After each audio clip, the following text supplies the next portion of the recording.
Big boss season 9 లో టాస్కుల మీద టాస్కులు పెడుతూ హౌస్ లో ఉన్న కంటెస్టెంట్స్ కి చుక్కలు చూపిస్తున్నాడనే చెప్పాలి బిగ్ బాస్. ఈ విషయం పక్కన పెడితే ప్రస్తుతం లైవ్ లో ఒక టాస్క్ అనేది నడుస్తుంది. ఈ టాస్క్ ఏంటంటే కనుక్కోండి చూద్దామంటూ బిగ్ బాస్ చాలా డిఫరెంట్ అయిన టాస్క్ ఇచ్చారు. ఇక హౌస్ లో ఎవరైతే కెప్టెన్సీ కంటెండర్ గా పోటీ చేస్తున్నారో వాళ్ళందరినీ గార్డెన్ ఏరియాలో ఏర్పాటు చేశారు. ఇక ఈ టాస్క్ కి సంచాలకుగా సంజనాని నియమించాడు బిగ్ బాస్. ఇక టాస్క్ విషయానికి వచ్చేస్తే ఎవరైతే పోటీదారులు అందరూ ఉంటారో వాళ్ళందరి కళ్ళకి గంతలు ఉంటాయి.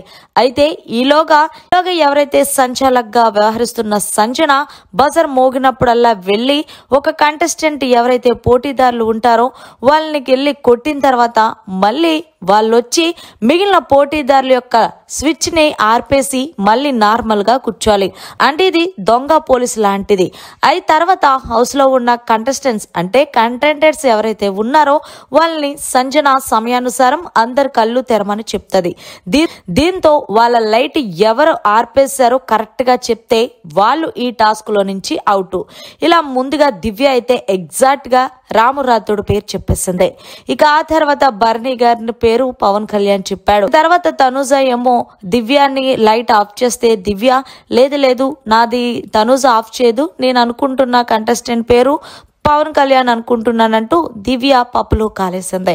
మరి మొత్తానికి ఇలా చివరిగా అవ్వడం వల్ల ఫైనల్ గా పవన్ కళ్యాణ్ ఈ సీజన్ అంటే బిగ్ బాస్ సీజన్ 9 లో 5వ వారం కెప్టెన్ గా ఎంపికయ్యాడు. మరి దీని మీద మీ ఒపీనియన్ ని కామెంట్ రూపంలో తెలియజేయండి. మరిన్ని లేటెస్ట్ లైవ్ అప్డేట్స్ కోసం చూస్తూనే ఉండండి మీడియా కార్నర్.